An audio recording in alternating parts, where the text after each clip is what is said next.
Well, hello everybody. Today I wanted to have another rockhounding chat. It's about coming to the end of the rockhounding season here. They're starting to get some snow up in the high country, and that's where I prefer the rockhound is, up in the high country. Well, that's because that's where the best stuff is at.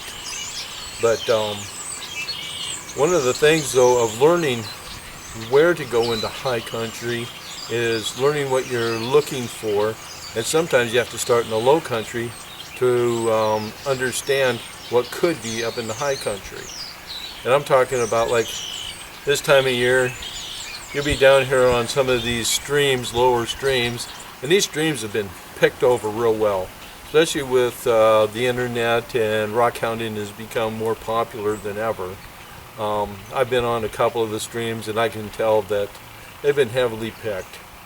And but to get around that is learn what you're looking for when you're on that stream.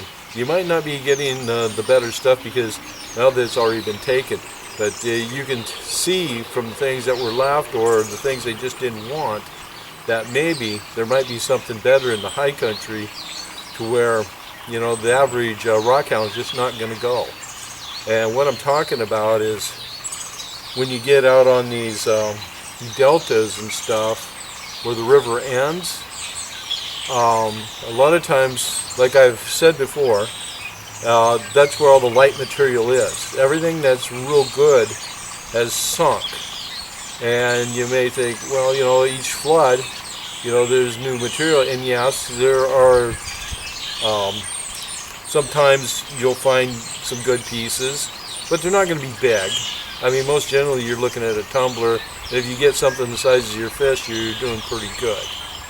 But don't let that discourage you, because, you know, out on these deltas, you know, down here I got 2 deltas here with the bay, but even where I'm standing right here, you know, if I was to get to bedrock, it might be 100 feet or more, you know.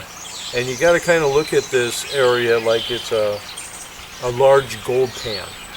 You know, after a flood comes through or something and everything gets thrown into the pan, I mean, you might see good stuff on top, but all it takes is a good shake of that pan and that stuff starts to sink.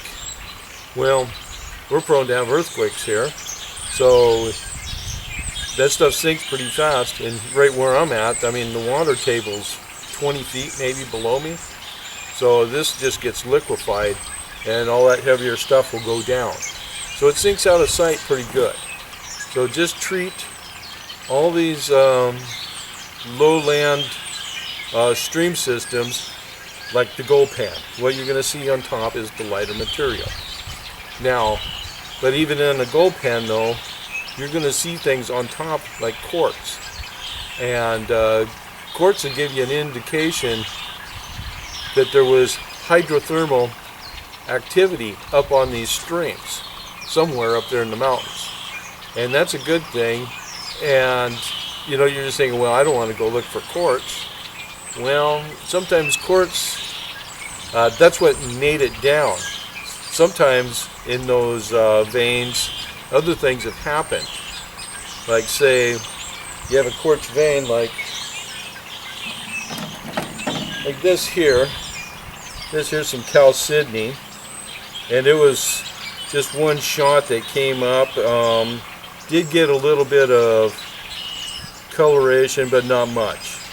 So this here, not a whole lot happened here, and I don't know if I was out collecting, I'd probably just take one of these as a specimen maybe, but that'd be about it, you know. But this would be an indication though, since I did see the color in there, that I might want to investigate more. And the reasoning for that is just because this was just one vein, doesn't mean that there's others up there that something else didn't happen. Because what happens with like a hydrothermal, I'm going to give you a kind of a basic thing on this. I'm not a geologist, but you know, with the hydrothermal, when when there's cracks in the earth and stuff, the lightest material goes up through here first. You know, so that's what you get, is the lightest material, and it'll fill in all these cracks. But sometimes, you know, this here can happen. Like this one right here. And let me get up closer so you can see this. I'll even wet it. Okay, this one here, as you can see, something else happened in the center. What happened here, this here side and this here side at one time were together. And then something shook the earth and it opened up and it made this crack in here, and when this opened up, all this other material fell down into the opening, and then another solution came up, a secondary solution came up and filled all this stuff in and cemented all this other material back in the center. This stuff here, right in here, will be heavier because it's a second shot, because the first shot was here. And then it broke open, and then you got this second shot, but all this inner material that got glued in there, that was stuff that fell back down into the crack and then got, you know, redistributed into this vein.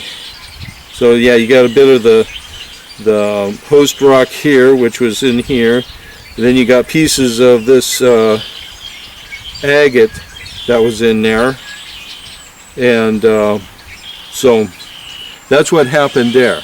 Now I'll show you a different way this happened.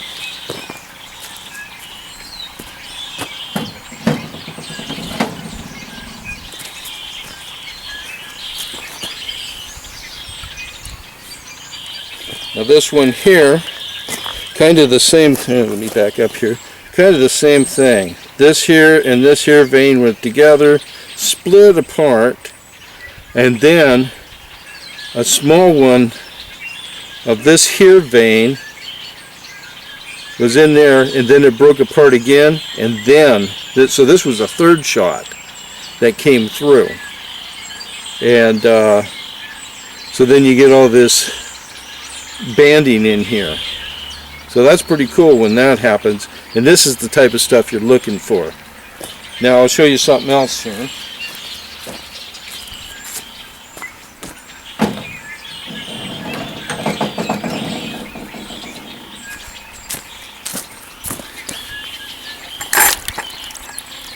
Now this one here, you can see it's two different sides.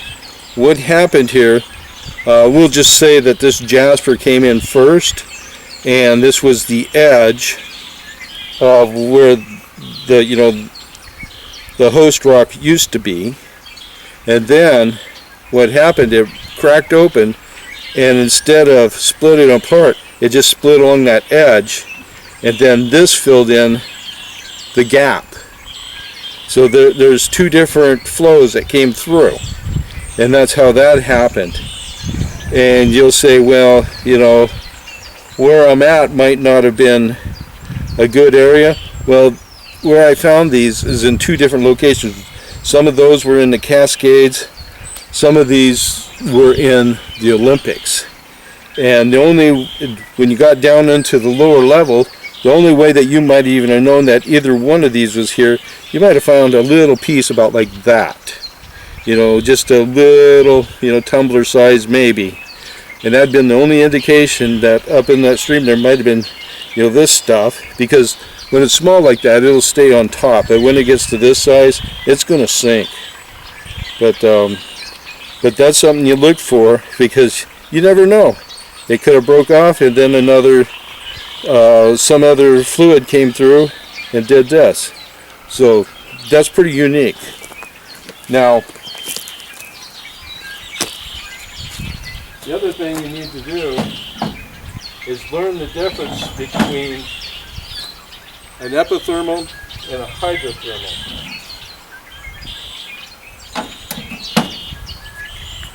Now when you see rock like this, it looks like it's just been cooked.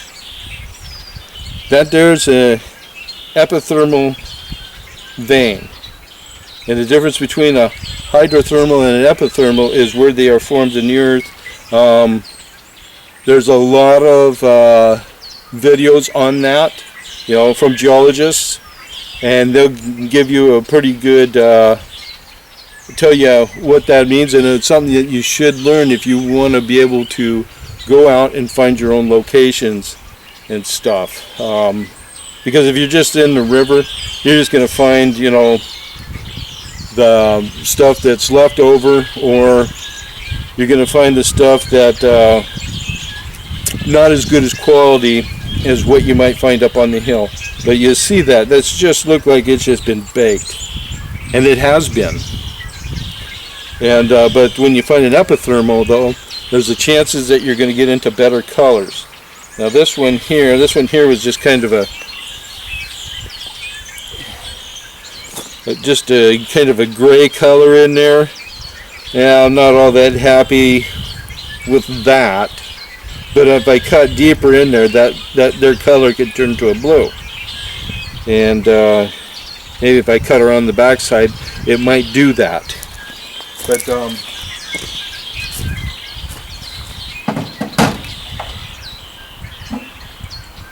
I'll show you why I think that might happen, because this here was found in the same area, and as you can see, that is just some absolutely gorgeous stuff. And the reason an epithermal will get these deep colors is because they form in the upper part of the earth, and they'll probably go into things like oceanic basalts, you know, just different sediments, and what it does, it pulls all the minerals out. That's that cooking, you know, on this back side in here, and that's all the minerals, the sulfides and stuff, get leached out and they get into this material. So you get these better colors. So, and as you can see, there's that coloring that was kind of like on that other one, but then it turned into this deeper blue in here. And so, yeah, I just wanted to talk to you about that. You know, you get on out there and you know, you're just wandering around and you say, well, I'm just not seeing the things that I'd like to find. Well, there are things though that are there that can tell you that maybe there is something up there, because, you know, this here material here, this outer material, it's going to be lighter because all the heavy metals, everything like that's got leached out. So if you find, you know, something that's just all looks like it's been cooked, it might be in the upper part of the stream. So that's something to look for, especially this time of year when you're just sitting around and then you're thinking about, well, have I seen something like that before?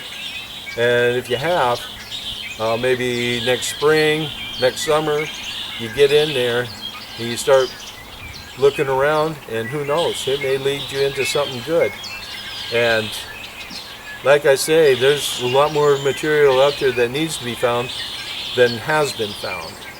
And some people will say, well, I don't know, they've been looking for material forever. Well, think about gold. They've been looking for gold intensively for well over 100 years, and they're still finding new gold mines. So if all the gold hasn't been found, then definitely not all the rocks have been found. Especially in this type of country where you just got all this brush, thick, you know, it's hard to get through. The mountains here are just, there's something to get through, and it's just nasty country, and there's a lot of material out there. So hopefully this might give you some thoughts, and maybe this winter you'll have yourself some spots to go to. Thank you for watching. I hope this helps you.